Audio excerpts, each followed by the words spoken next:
Hello, Professor. Hello, Colleen. My name is Katrina. Nice to meet you. I am going to just jump right in and answer discussion question number 1, week 2.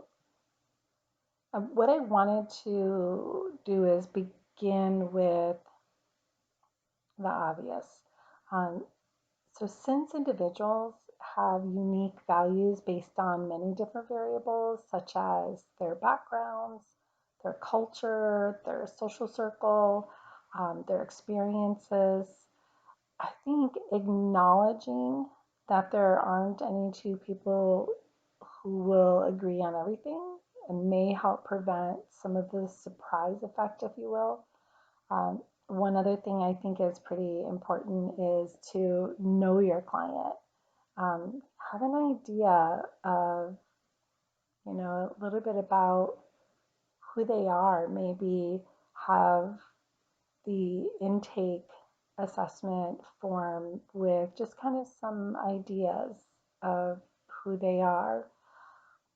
I believe therapists need to be aware of any personal biases and they need to be mindful of their own values, their own thoughts, and especially their reactions. So, their gestures, if their facial expressions, if they're crossing their arms, crossing their legs, or if they turn away when the client is saying something that seems to step outside of their values. Um, because the client needs to feel that they're entering judgment-free zone in order to build a trust, which is essential in connecting. Um, so, how would a counselor begin to understand what the client's values are and establish the depth and/or importance without remaining neutral and being a good listener?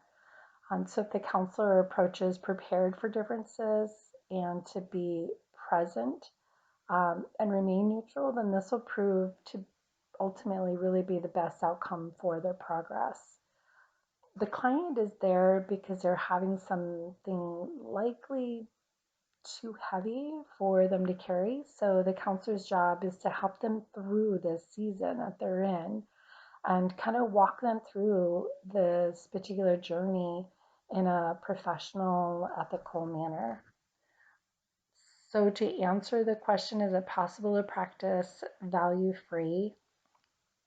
I think it can be challenging, but possible to an extent. So, the counselor needs to be aware, have this self awareness of where they are in the moment. And if they have any personal heavy of their own that's similar, then they really need to be able to leave it outside of that room.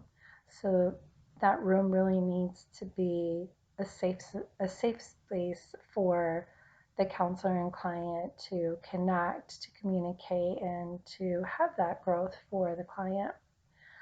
So counselors aren't supposed to be there to create a version of themselves, but ask the client questions and direct them to become a healthier, more stable version of the client's self. That doesn't mean that the counselor isn't to ask any questions, which may help the client process just what their own viewpoints are. I mean, just kind of bring to light. Sometimes the individual doesn't really even know, the client may not even know what their own personal viewpoint is because they just take on from their culture, or they take on from peer pressure, they take on from uh, parents, or as if that's what they're supposed to think or believe. Um, so it's really good, I think, to ask the client questions and really just kind of help them process through that. So counseling helps one evaluate techniques and how to think, to measure the progress and to reach attainable goals. So this would really ultimately be done one step at a time.